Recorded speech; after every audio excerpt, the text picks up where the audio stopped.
হতবাক লঙ্কান কোচ, বাংলাদেশের কাছে যেন রীতিমতো লজ্জায় ডুবে ম্যাচ হারল শ্রীলঙ্কা। দর্শক, 3 ম্যাচে টি-20 সিরিজের দ্বিতীয় টি-20 ম্যাচে যেন বাংলাদেশের কাছে কোনো পাত্তাই পেল না লঙ্কানরা।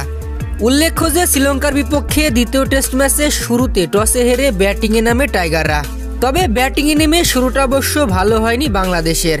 স্কোরবোর্ডে মাত্র 7 রান সংগ্রহ করতেই 2-2টি উইকেট হারিয়ে বসে দলটি। তবে দলের হয়ে এদিন একাই লড়াই করে গেছেন লিটন কুমার দাস।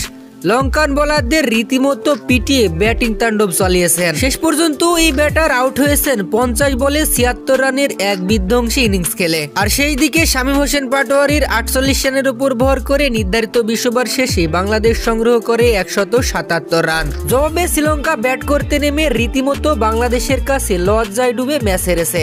আর তারা অল আউট হয়ে গেছে মাত্র 94 রানেই। আর বাংলাদেশ ম্যাচটি জিতেছে পাহাড় সমান 83 রানের ব্যবধানে। বাংলাদেশের হয়ে এদিন দুর্দান্ত বোলিং করেছেন রিশাদ হোসেন। 3.2 ওভার বল করে মাত্র 18 রান খরচায় লঙ্কানদের তুলে নিয়েছেন 3-3টি মূল্যবান উইকেট। আর শ্রীলঙ্কার এমন ব্যাটিং ব্যর্থতা দেখে লজ্জায় তো মুখ লুকাচ্ছিলেন লঙ্কান কোচ জয়সূর্যা।